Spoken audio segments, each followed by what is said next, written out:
Good afternoon, morning, or night. I think that's what I used to enter the first thing.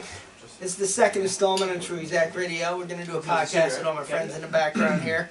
We're having a little holiday get-together. This is my good friend Brian, who was referenced in episode 1. Say hi, Brian. Hi, Brian.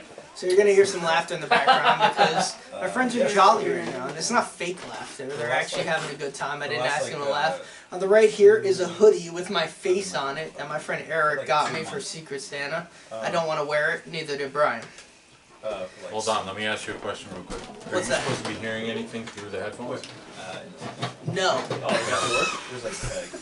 You can hear on the playback. The headphones are just for show, which is what he just exposed because it looks cool. Thanks, Brian. Ruined it. Episode 2.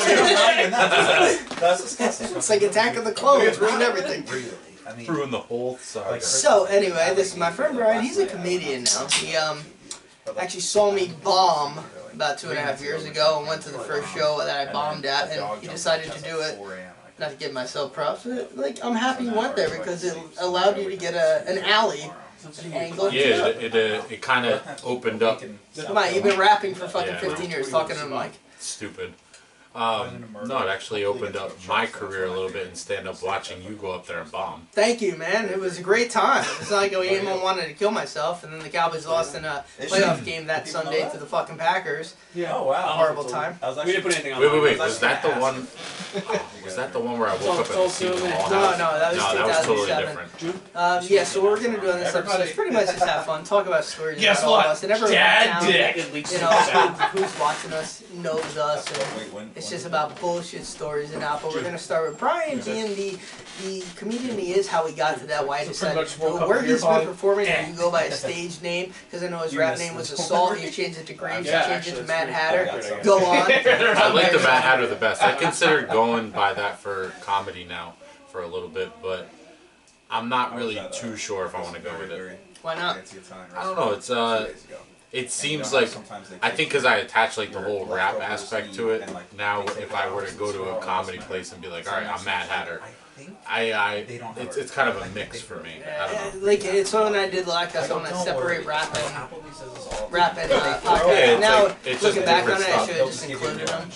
Yeah, because you know what, like if honestly that it took off in some way, I would kind of want to go by my name. So you take the train to the city? Because it's, I mean, it's what your comedian name. has a stage name? 2 blocks from A lot of them. No. Who? Who? What Do you great think comedian has a Louis fake name? C.K. is That his doesn't real count. name? George Carlin was his name. Kevin Hart's Louis his name. Black? What's his name? I don't know though. I'm pretty sure. 44%. 44%. That's under 50%. That's not even close to sure. That's much closer to not See, sure. I turned on the headphones right now, so you can hear. Oh, okay. Okay. That was just a false Yeah, pretense. So only 2 times. If that even makes sense. Having some gin and tonic here. Brian, what are you drinking? What is this? Kettle One Peach and Orange Blossom? I don't know. It was given to me as a gift. So Brian, let's talk about your comedy and what is the worst you've ever bombed? Because nobody wants to hear about the good stuff you've done.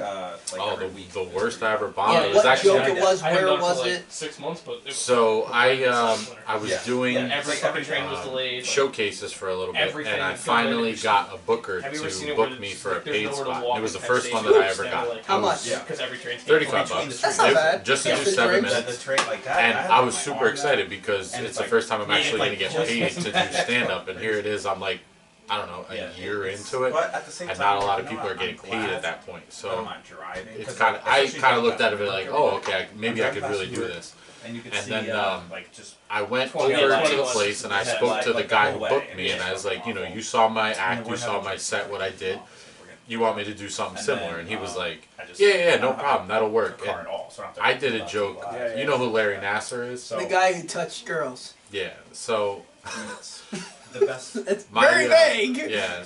So my joke was about him, and that was kind of like my lead into it. So I had gone up at this place, and I would say it was a crowd of like late 40s, early 50-year-olds, and I mean, mine's not bad. I opened up with a joke about Larry Nassar and how, you know, even though it was fucked up, it was impressive what he was getting away with the parents in the room. Now, how hard is that though? Because like, And it's like literally. So with comedy, you have a different room every night. Walking, and once you So start walking, like, all right, I'm gonna go to do a show walk. at the And I Stress get in there like Factory this, in why am I so Brunswick. cheap? College That I'm kids. not gonna I could pay get away with $2 these and jokes. 25 cents. Yeah. Like, Next week I'm going to another show in New York with older Like, on the way people. to work, Now, do you that's a analyze the walk. audience and have to like, all right, that joke's not gonna land. I gotta try something else because Yeah, it feels like rape an hour. jokes Yeah, I walked down. might not work. Which Yeah, is, like, I mine mean, isn't to a bad, it's degree, just, like, because funny, like, I remember when I first started, I talked to a guy who was a professional, and like, literally, he kind of like, gave me a taking little out guidance, drugs, and here he you had go, said here you that go. I'm like, you there are no piece of bad shit. jokes, there are Not just talking bad about. And then comedians. 8 is- Or no, there are no 1 bad, o'clock, there are 8 no is bad like, crowds, there are right, only it's bad all jokes. tourists. You can't So, never catch your You train may on have time only if you go told down the there. joke in It's just weird. an incorrect way Why'd you that leave the didn't booster come wrap? across, or like one of the most Uh, important things when you're doing stand-up is like in the first 30 seconds, what you have to do is really connect with the audience. Yeah, I learned that the hard way. Yeah, if you don't connect with the audience in that first 30 seconds, you're just completely lost. They're not going to laugh at what you say. They're not going to. Yeah, It's like having a conversation with people. If I walk into a group of people and I say something completely outrageous and out of context, they're going to look at me like I'm crazy. But if I walk up and I have something to add to their conversation in the first 10 seconds I'm standing there and someone agrees with me, I could probably get away with saying some funnier things that might seem a little outrageous, that if I said it in the beginning just walking up, they would hate me.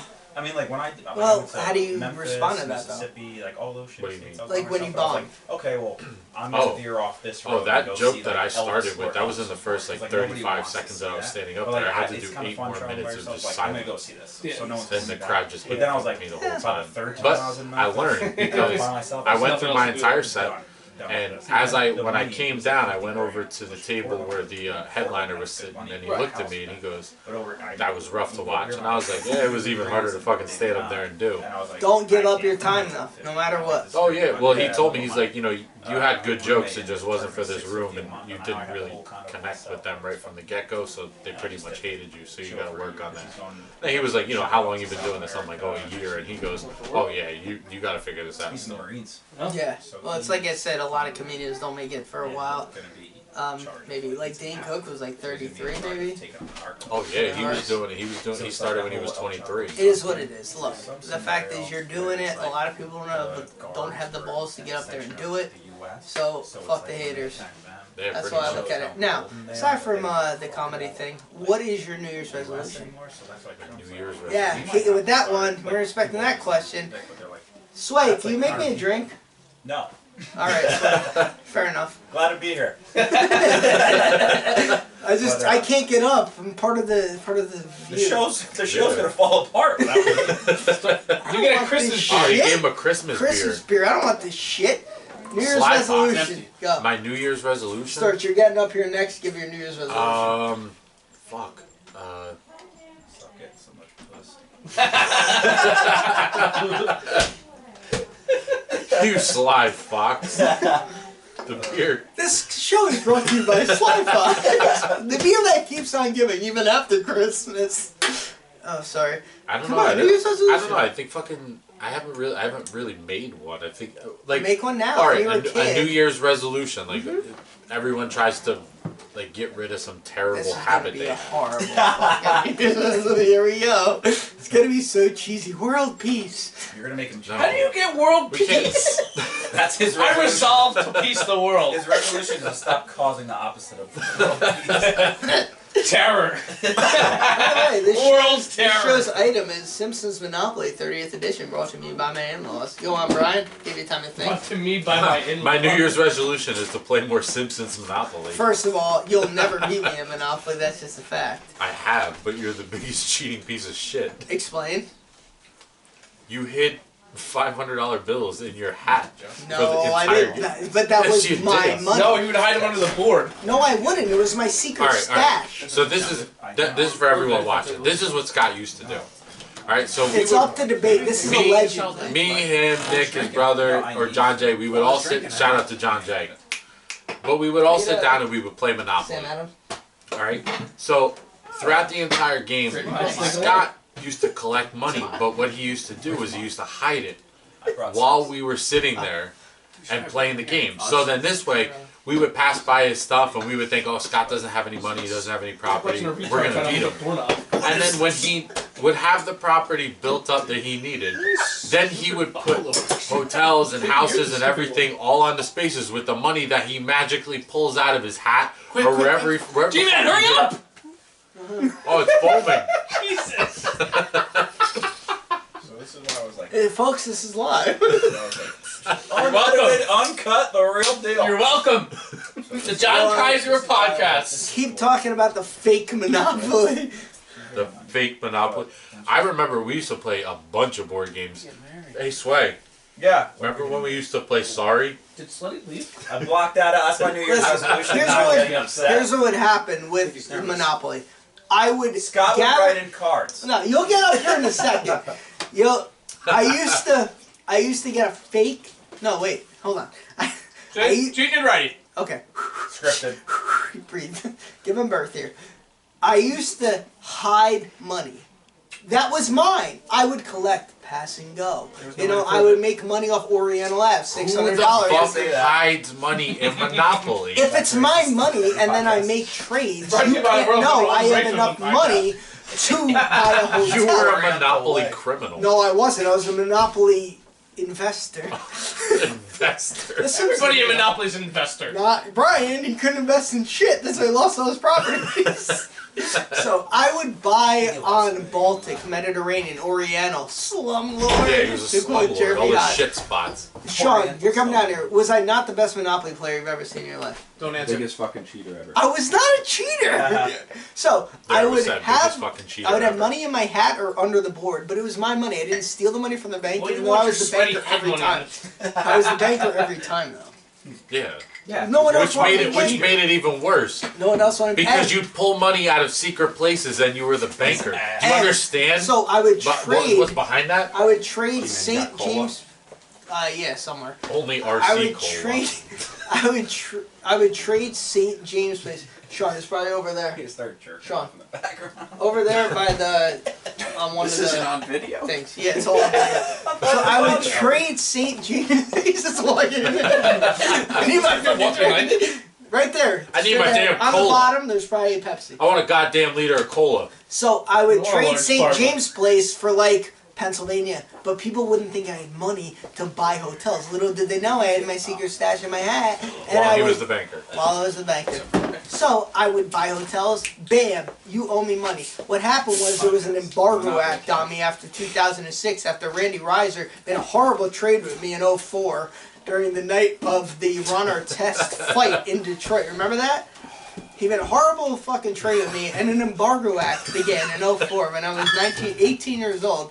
People stopped trading with me. Don't trade with People started to want to place first or third as long as I placed second. It was bullshit. It to this day is the biggest criminalization of the Monopoly board game. Mr. Moneybags would be ashamed. Chaz B. Darrow in jail would be ashamed. And I stand by it. Mortgage the Gorgon. Mortgage the Gorgon. I'm not a cheater. I'm just clever at what I do. Now, as far as sorry, Eric. Yeah. Want to explain the sorry thing? Come up here. You explain this one. Come on. No, I want to hear Scott's version. All right, so my version is the sorry incident. This has become the board game bonanza. That's what this has become. So sorry, we all used to play sorry. I don't have straws. Who invited this guy? He's at the bar. Sean's at the bar asking for straws and calling things that should be at the bar, but they're not. Worst bar ever. Best bartender ever, Sean. So, sorry. I created a card that's a. What was it, Eric? Sorry or move 15. And it like shitty writing. No, it was in perfect marker, legible. Marker. So before the game, I said. Inflammable means inflammable. Before the game, I said, "How about we create a card?" And everyone there was like, "Sure, that's a great idea." Stuck up your butt. So I put it on the bottom, and Eric was 15 spaces away from me, about to win a sorry. And I go, wouldn't it be great if I pulled my sorry or 15 card? And I happened to. That's all luck. Absolutely all luck. I knocked Eric's piece off the board with class. No, the way you knocked it off, it had no class at all. Pure class. Pure class. So you gotta give the sorry flick. And anyone who's played sorry knows the sorry flick. What you do is you stamp your place on the ground, just give a little flick, and then look at the person where you do it. It's like, oh, that's a shame. Do you remember the sorry shuffle? I do remember the sorry shuffle. I'll do it now. So I did that, and I knocked this card, and I did the sorry shuffle, which was this. Scumbag. Which later got known as the Scumbag Dance, the Stanley Cup Shuffle. Anyway, Erik flipped the board in a fit of rage because he's a baby. And he couldn't stand. outrageous. He couldn't stand that I pulled the card of 15.